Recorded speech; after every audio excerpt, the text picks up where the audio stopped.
Hotep. Welcome to Journey into Self. I'm your host, Sarah.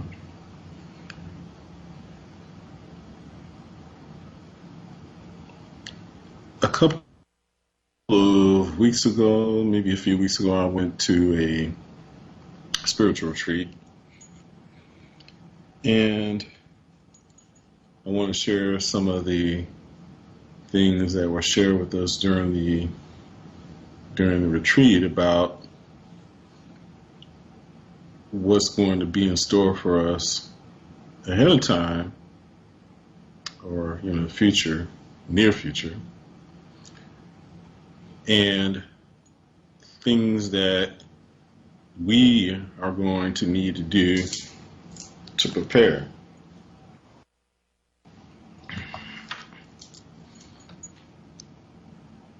I'll talk a little bit about what I see on the horizon in terms of the economy, and then also encourage us to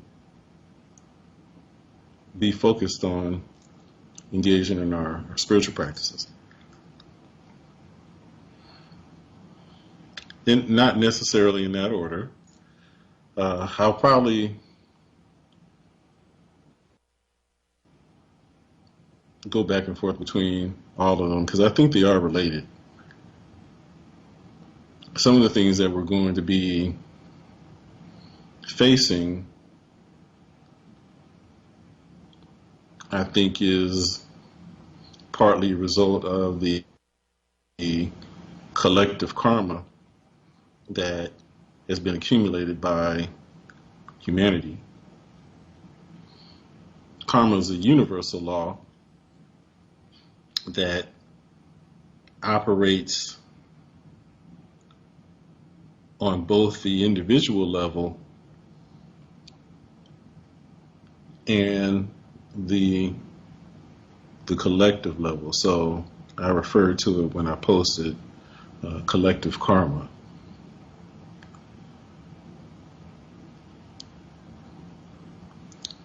During these times, I think it's needless to say that humanity has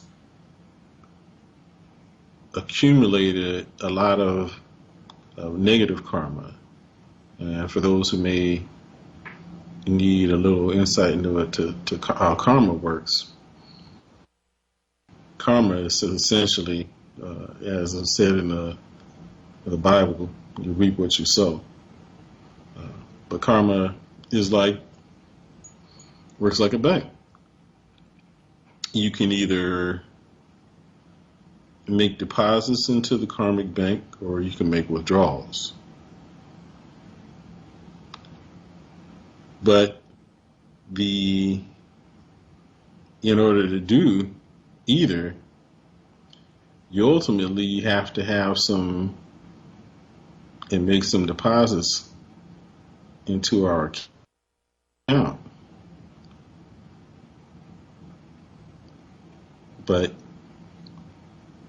if the withdrawals that we make exceed the amount of deposits that we have, then our account goes into the negative, into arrears. We then begin to incur fees, penalties.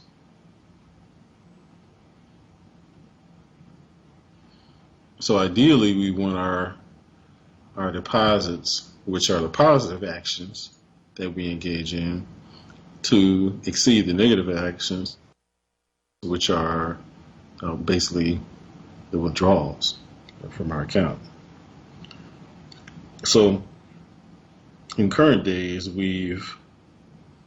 as humanity, collectively, we find ourselves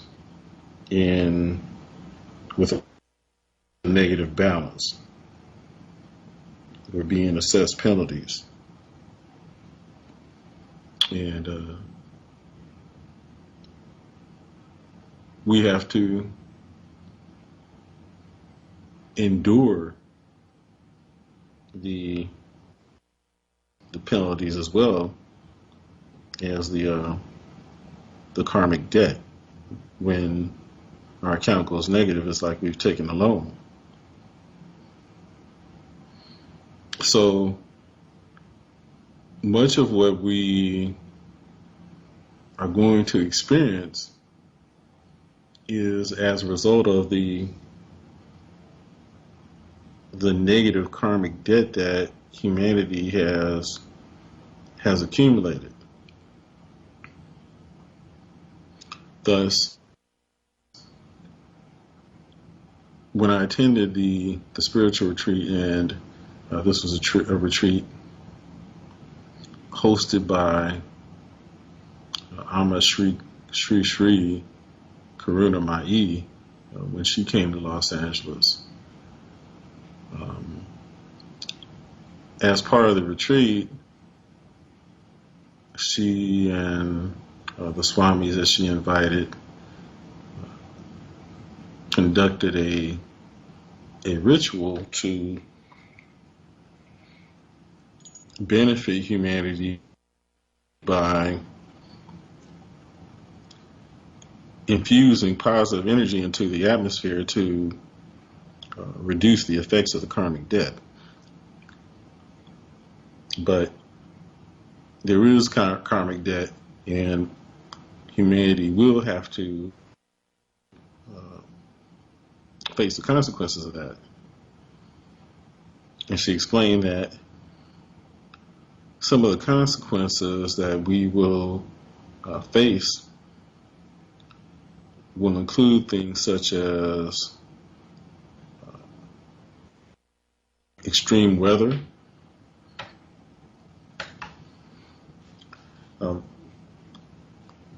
rainstorms, and just storms that involve lightning and thunder, but don't produce a lot of rain. So, or probably I'll say, and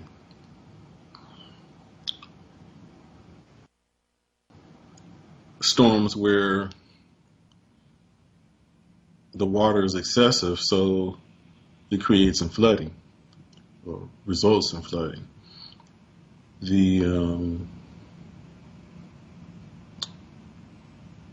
However, it would not be in such a way that humanity benefits. For instance, in California, particularly in Southern California, though we will experience heavy rains and flooding, the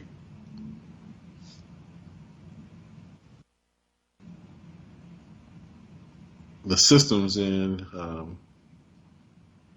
California are not such that they will result in additional water, because the drainage systems drain out into the ocean, so there's no reservoirs that hold that water. And in other areas, the storms will not produce the rainwater. So going forward, we will expect to see some water shortages. And she said that the water shortages will occur worldwide, particularly in regards to drinking water. That same message was also given by my guru,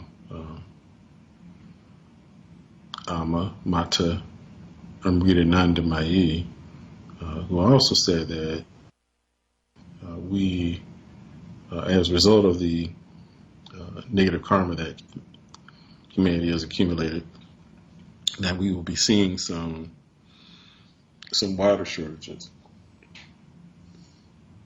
worldwide. And she also shared that the next world war will be fought over water.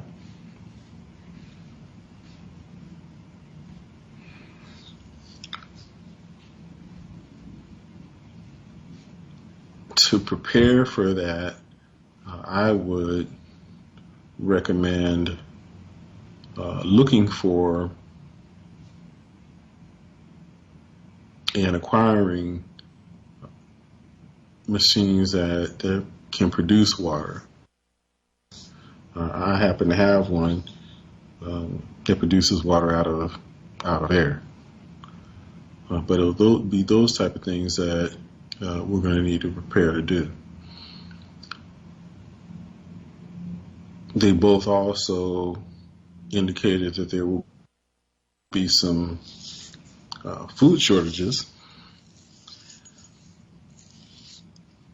They didn't go into why, but over the past few years, we've seen that food has not been in abundant supply in the stores. We've heard stories about food storage facilities being intentionally sabotaged, destroyed, burnt to the ground. We've heard stories of and gotten confirmation that some people, such as Bill Gates, have been buying up farmland, and and other corporations have been buying up corporations, and wealthy individuals have been buying up farmland from farmers. And we question their intent and believe it not to be something that is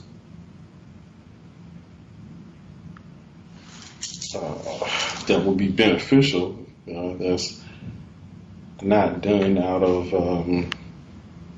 positive intent, but of a more nefarious nature.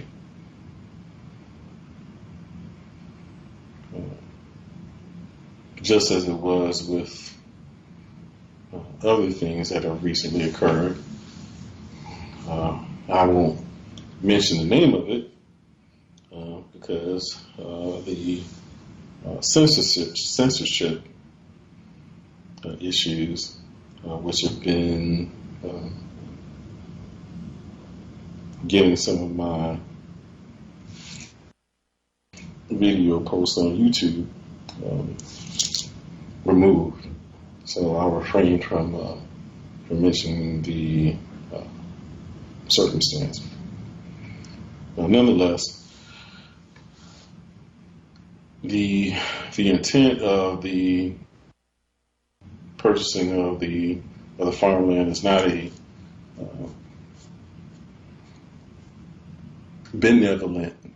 not of benevolent intent, but of malevolent intent to create scarcity.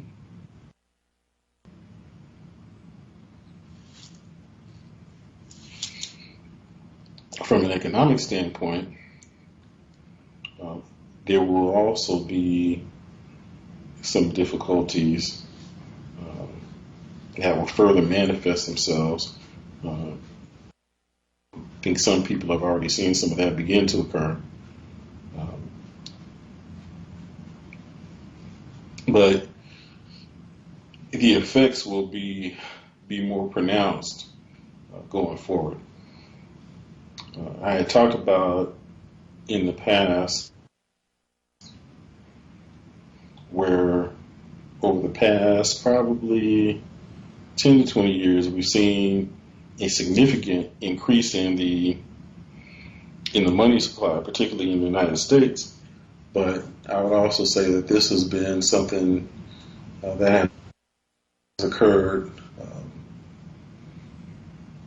worldwide. And mind you, the economy of the United States has an effect on the world economy.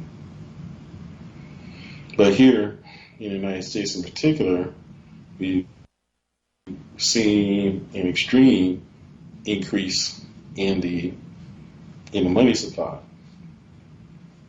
First, in response to the economic crisis that occurred, the Great Recession. In the wake of the Great Recession, the Federal Reserve engaged in what is called quantitative easing, where they significantly increased the money supply and also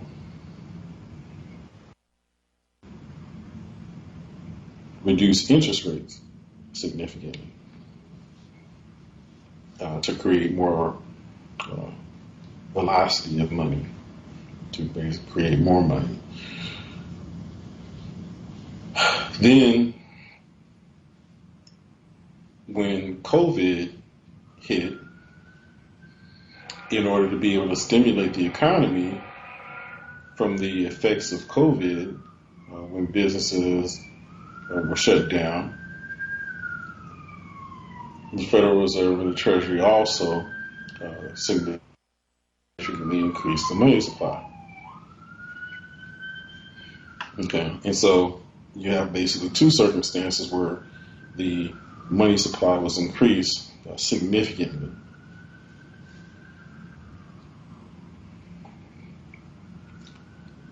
Extreme increases in the money supply have the effect of devaluing the value, or devaluing the price, or the relative value of that particular currency, in this case the dollar. And the effect of the devaluation of the dollar, because of the abundance of money that has been put into circulation, inevitably results in inflation, which is what is being manifest right now. That's why prices are so high. We're paying $5 for gas in California.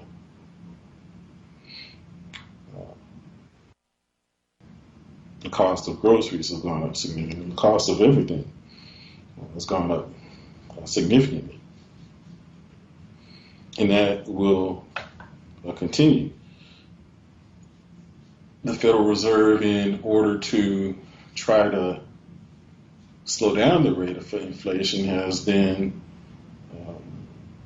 increased interest rates significantly from where they were. And they're not about to go down anytime soon, because inflation hasn't slowed down.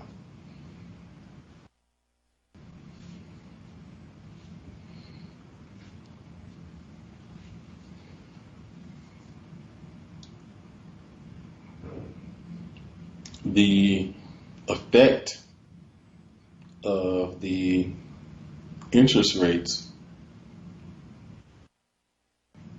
having risen so significantly over the past year and a half is starting to make its effects known and manifested in the economy. And it's been taking a bit of a lagging effect, but the effects are starting to be made manifest. We've already seen how the effect, particularly of COVID, has had on commercial real estate, where occupancy levels have gone down significantly. uh, occupancy rates have driven down the value of commercial real estate, but also uh, with the increase in interest rates, that increases the cap rates for those properties.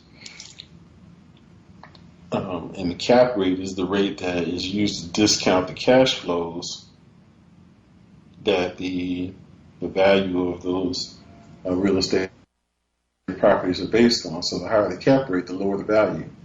Right. So those properties are being significantly devalued, which will in turn start to cause some pressure on some banks that have concentrations in commercial real estate of that type. It will also, is also starting to be made manifest in the fact that many corporations who have loans with banks, typically loans to businesses or commercial loans, are adjustable rate loans. And so as rates have gone up, the debt service, which is based upon the level of interest rates, have gone up, and has had an adverse effect on business cash flow. It hasn't been as pronounced as would have been expected, because a lot of banks are competing heavily with each other, so the rates aren't going up to the same extent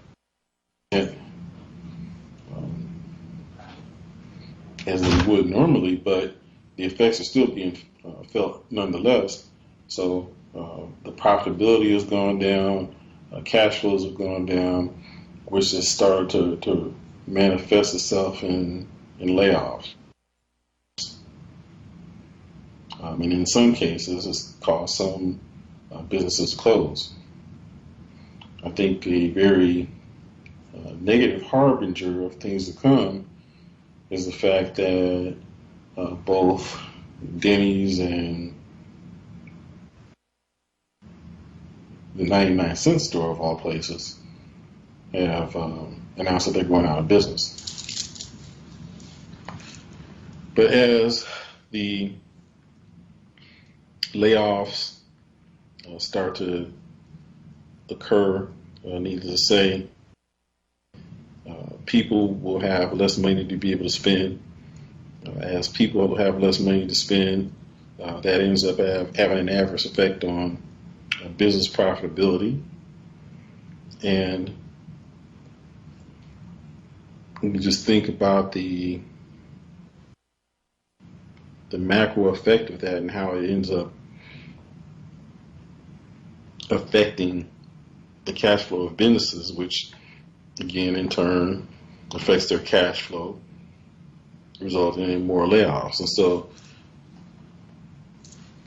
there's more economic pain to come.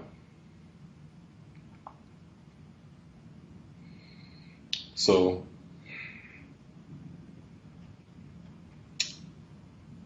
in my opinion, it's going to be necessary, particularly for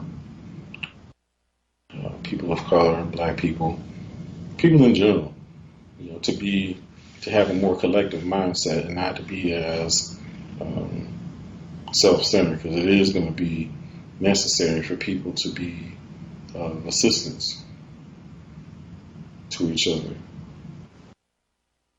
and to let go of a sense of individualism.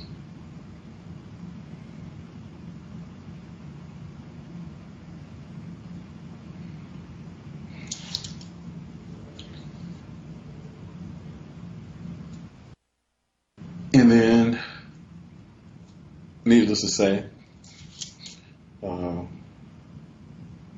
they both underscored the need for us to deepen our spiritual practice.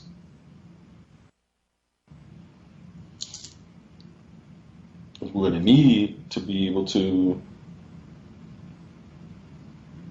go deeper into our spiritual practice in order to be able to to maintain our focus and to not be drawn into the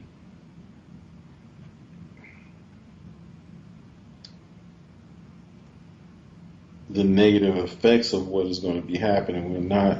We'll be able to withstand what's going on around us without it taking us out of our peace and sending us down a negative emotional cycle. We have a question.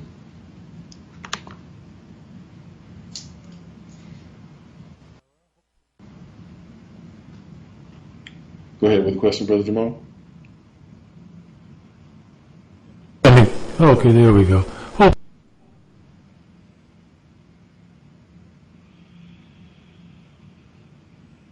Lost your audio.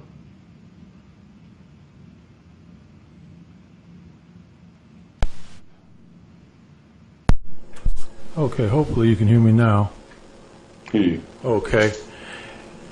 Yeah, this is a question and a comment. Because over the years, I've heard a number of economists as well as, I guess, those that have been inclined to be more enlightened spiritually talk about collectivity, working together, shared commitments, communalism, maybe being of a better means to develop an economy from and practice a different style of economics. Because economics, as it's being at least practiced in the West, capitalism lends or tends to lead one down a path of greed, selfishness, self-centeredness, hoarding, a lot of attributes that don't seem to provide us a pathway towards higher consciousness or enlightenment. So I'm wondering, as the West tends to, and especially in America, the American political system seems to challenge the collective, more social types of economic theory, whether it's socialism or communism. But wouldn't those theories present the collective with a better opportunity to practice, I guess, the collectivity that would provide the society with a greater stepping stone towards, an enlightened mindset? And I'll let you respond to that. I know there's a lot out there. Yeah, that's an excellent question, and also excellent insight. And you are on point with the perspective and analysis that the capitalism and the way the economy is working, particularly in the West, does foster greed, hoarding, and so on. And just to basically further that point, all those attributes that you listed are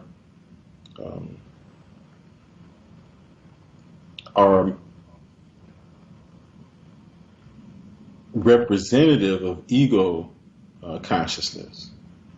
Okay, and so ego consciousness is focusing on oneself and with the perspective seeing oneself as separate from everything, separate from everyone. Um, it's just self-centered type of consciousness, and not being able to see and acknowledge oneself as uh, part of the whole, right? Whereas conversely, um, someone who is enlightened and is on a path to enlightenment begins to be able to see and operate with the consciousness that and awareness that everything is part of the whole, part of one. That there is no separation. Ego consciousness is separate consciousness, and you correctly identify that is what is representative of capitalism. As you were making that point, what had become apparent to me is that the series that we have done over the past few months, where we've talked about the origin of the conflict that's occurring in the so-called Middle East between the state of Palestine and the state of Israel, there's a connection between that, and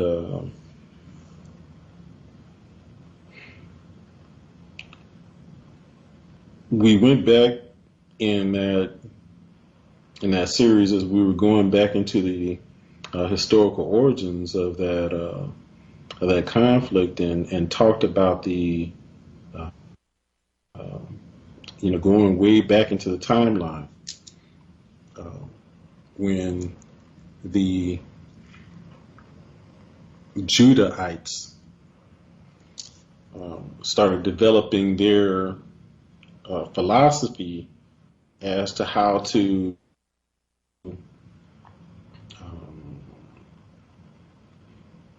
engage with each other and engage with those who they saw as being separate from them. They developed their own, basically, concept of God, which they identified as a God that was only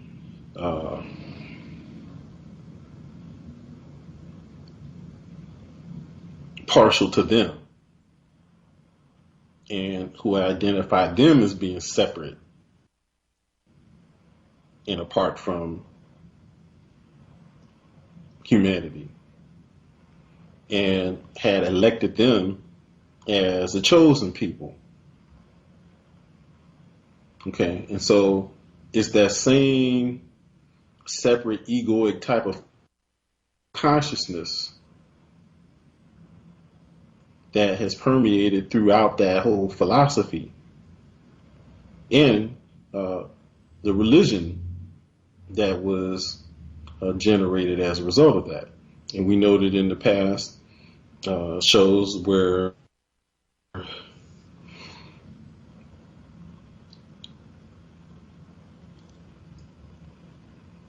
those stories where Jesus had gone into the temples and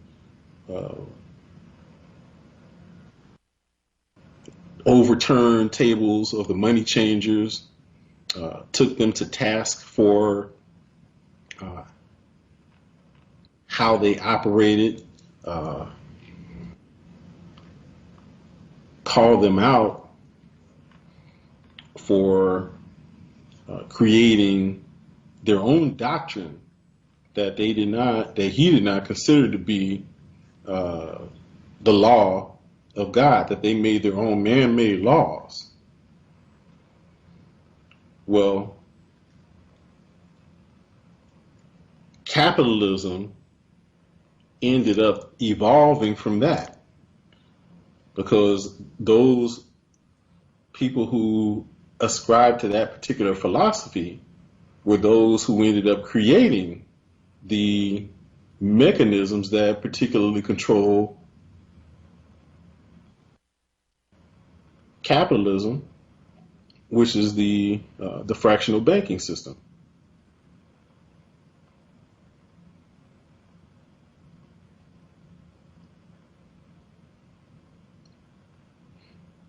And we noted how that philosophy ended up getting taken over by the ancestors of the Khazars,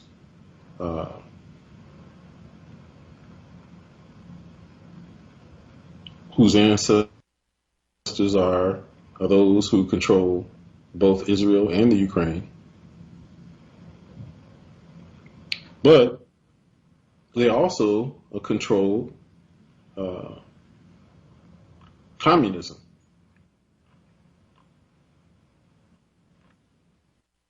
Which is not what it appears to be on the surface, because even within communism, there are a few people who control that, who essentially, control that economy under that system, even though it gives the illusion of being communalistic, which is not. Both capitalism and communism are controlled by a few so-called elite people. Okay, and so the nature of the economic systems do end up fostering the philosophy of hoarding, controlling, manipulating, and they have a common origin. So it is going to be essential going forward, both as we move into a realm of higher consciousness, as people aspire to raise their vibration and to align themselves with higher consciousness. It will include letting go of the illusion of separateness, the ego consciousness. It will require people to be more communalistic and seeing each other as extensions of each other, seeing everyone as a collective, lifting people up rather than lifting oneself up by stepping on the backs of another. Yeah, this appears.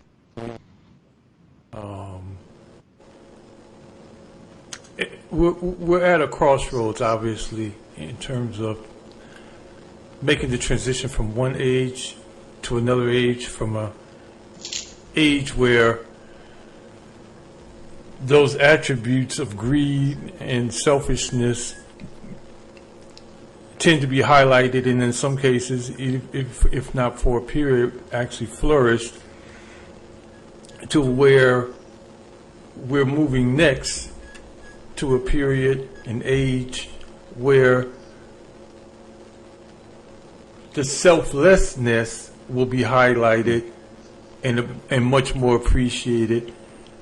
And I'm going to assume there'll be a transition even in what we call civilization away from just the mindless consumerism, the overall greed, the hoarding, the power plays, the power trips, and the whole 9 yards that had seemed to flourish for some in the age of iron and death.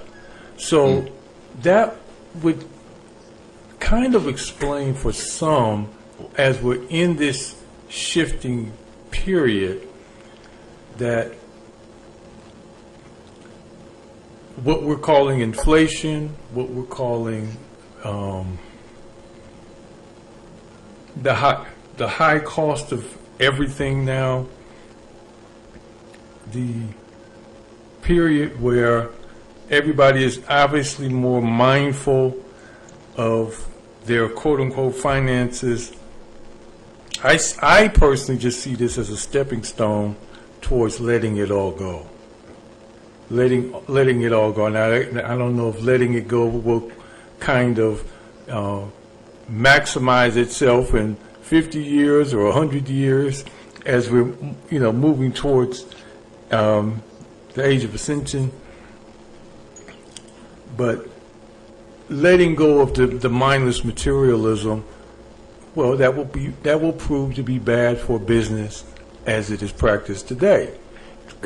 Because at some point, many of us, if we haven't already reached this point, will reach the point where we can simply say, I think I have enough stuff. I don't need any more stuff. Therefore, the need to consume and hoard will reduce, and maybe at some point reduce itself down to the point where there will be none. And then for some at that point, new thinking, new ideas, I think an evolution, if you will, in terms of consciousness will then present itself, and we'll all be looking in the rear view mirror, at the age where we once were, where, what do they say? He who dies with the most toys wins. Well, that'll be something so passe that we won't even believe that we even practiced that, but we did. Indeed. So I think what's important to be mindful of is that time goes in cycles. It's a cyclical thing. It's not linear. Okay, so we're in the ascendant part of the cycle right now, and we're in a transitional phase between two ages. In Western astrology, we're in the transition between the Aquarian or the Piscean and the Aquarian age. But we're not in the Aquarian age yet. We're still in transition. Similarly, and there's some debate over that, but I would be on the side of the debate that says that we're still in the transitional phase. Similarly, in the Eastern astrology or the Indian astrology, which is known as Jyotish,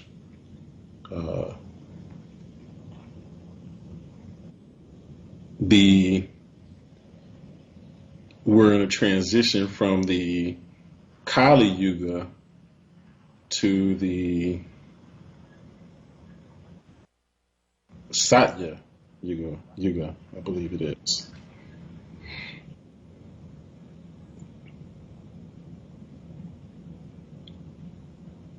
No, it's Treta Yuga and then Satya. Okay, and again, similarly, there's some debate over that as to where we are. Some people will say that we're out of Kali Yuga already, but then if one were to get the book The Holy Science by Sri Yukteswar, he says that we're still in Kali Yuga, but we're transitioning out of it. But we won't be completely out of it just for maybe a couple 100 years yet. But we're on the ascendant stage. So as we're in the transitional phase, okay, so we're moving out of one level of consciousness to another. And the consciousness that controlled the preceding cycle or stage in the cycle are still fighting to try to remain in control. So those who are in control during that particular cycle exhibit the primary traits that are prevalent during that particular cycle. So, if you're going, into the lowest vibrational cycle on the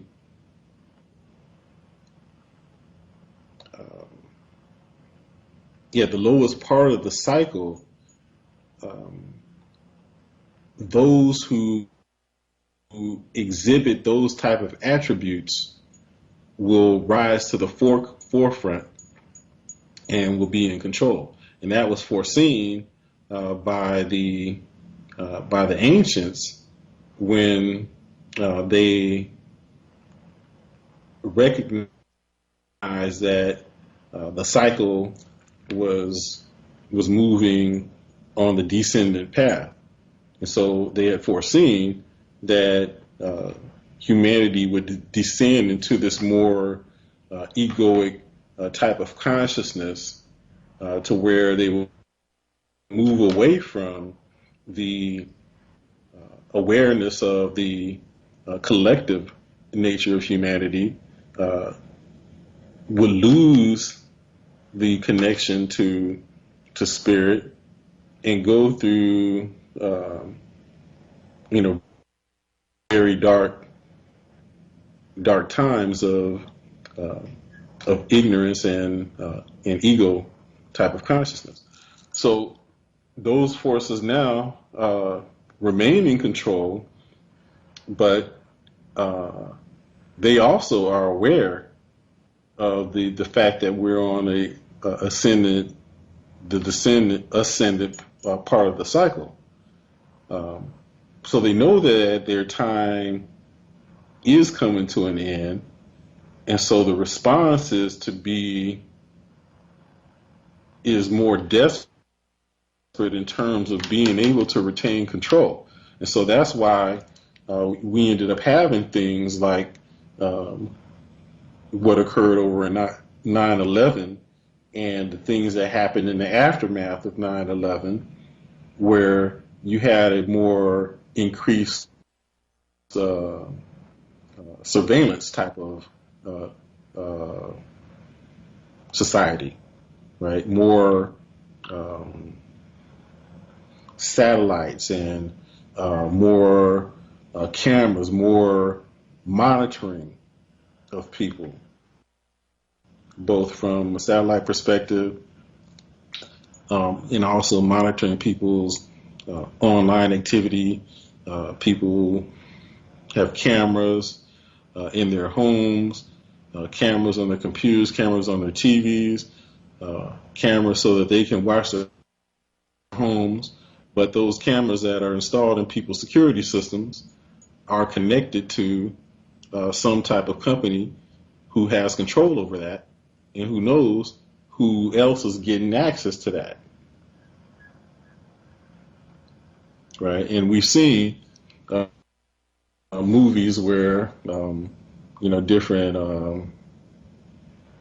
governmental agencies have access to these security cameras, but the manifestation of this security state is a response to the fact that humanity is on an ascendant path, and they are mindful of the fact that there is that we're in a transitional phase, and that the systems that have operated during these times are have an imminent end in store. And so the response is to try to prevent the ascension, the expansion of awareness. We see, more attempts to keep people distracted, to prevent the awakening of people, and by preventing the awakening, they seek to be able to slow down the expansion of consciousness, to bring about the end of the systems that are prevalent during these times. And so it will become more difficult during this interim phase, this transitional phase, as we see the response to the awakening of humanity to try to slow it down, so it'll get harder before it gets better.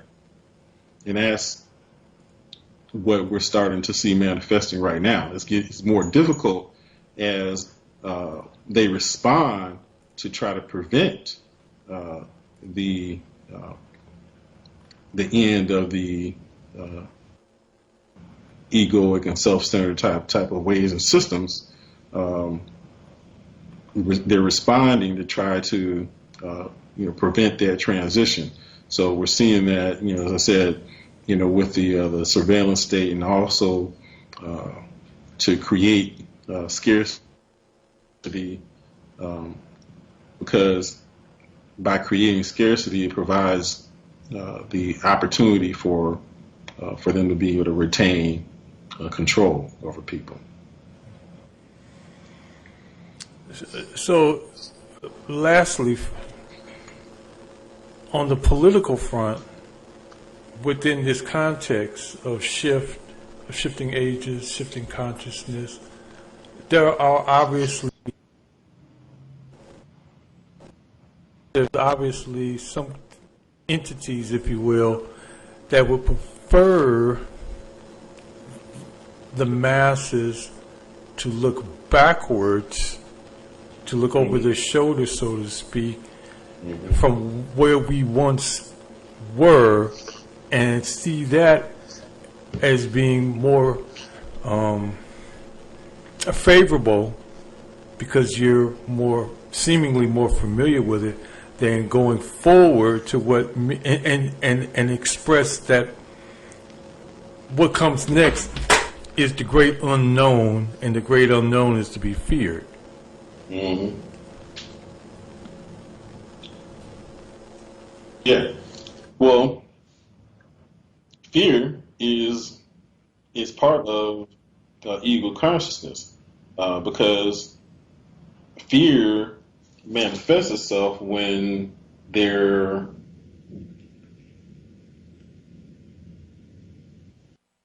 the consciousness is about things being mine, right? Is I own this, so with the greed and the desire to accumulate and control things, own things, this is mine, right? Naturally, what comes along with that is the fear of losing it, right? And that includes the power that has been concentrated amongst a small group of people. Naturally, they fear losing it.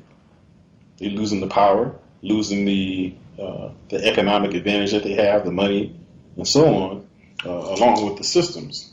And so, fear is a natural response, and that's what's driving those things that I just alluded to before. Part of their arsenal in being able to control the people is to elicit fear amongst the people, right? And to convince the people that the change is going to result in them losing the things that they hold dear,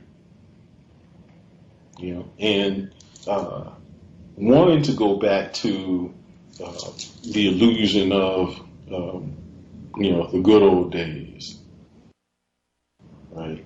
I just posted earlier on Facebook today that the way of conservatives, and just break down the word conservative. Okay, the root word in conservative is conserve.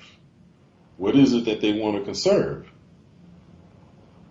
Okay, so the conservative wants to conserve the things that they accumulated, much of which has been accumulated by ill-gotten means, nefarious means.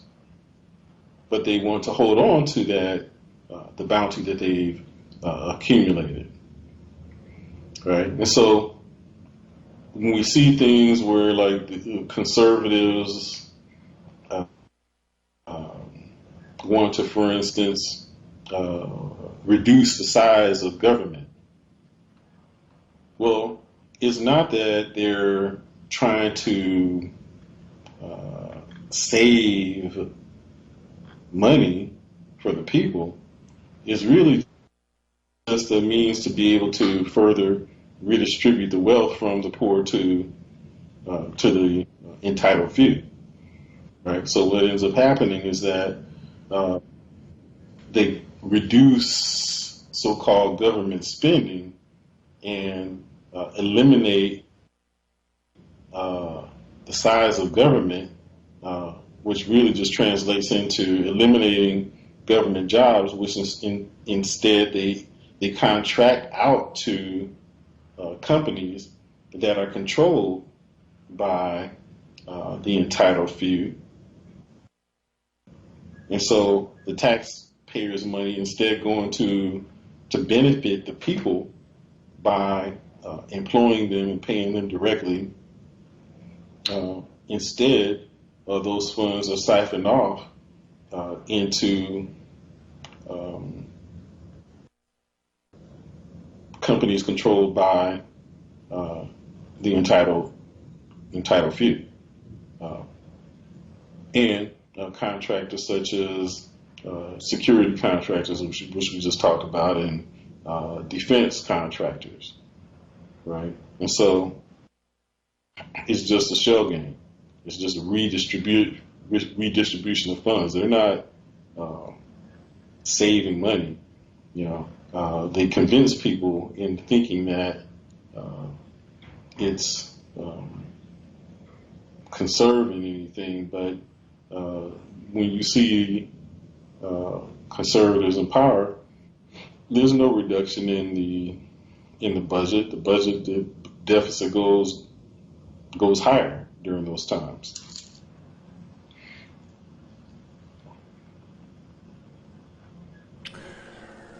Well, thanks for your insights, brother. That's all I got for this evening. Well, thanks a lot for your insights. Yeah. So, I mean, there's a lot more that I can say and go into, in that regard. But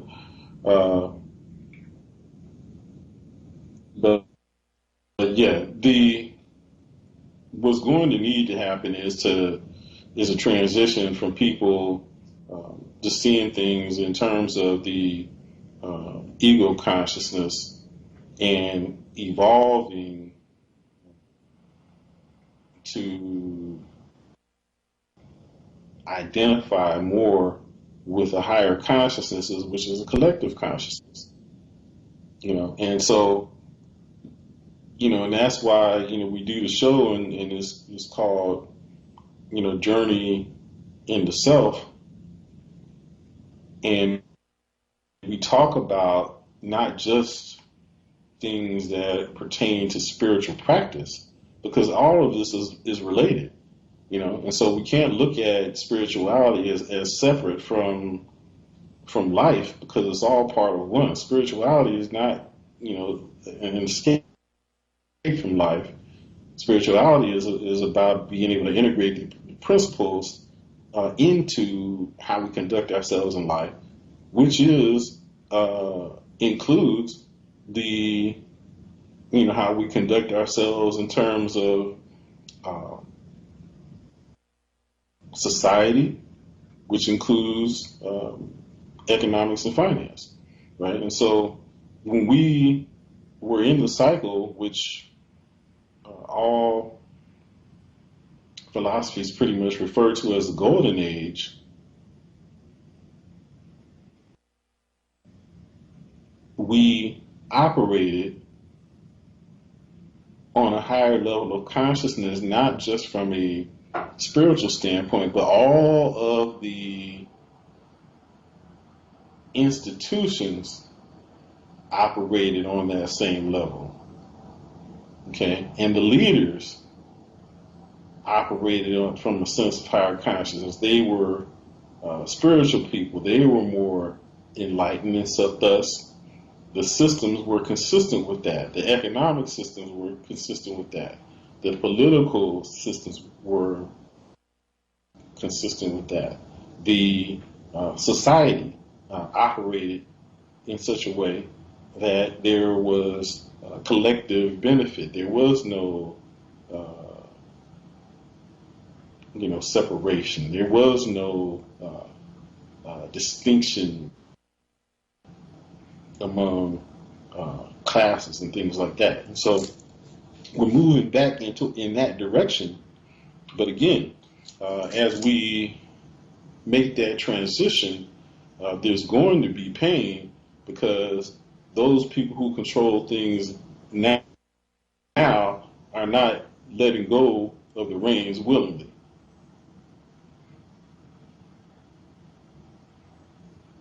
And will engage in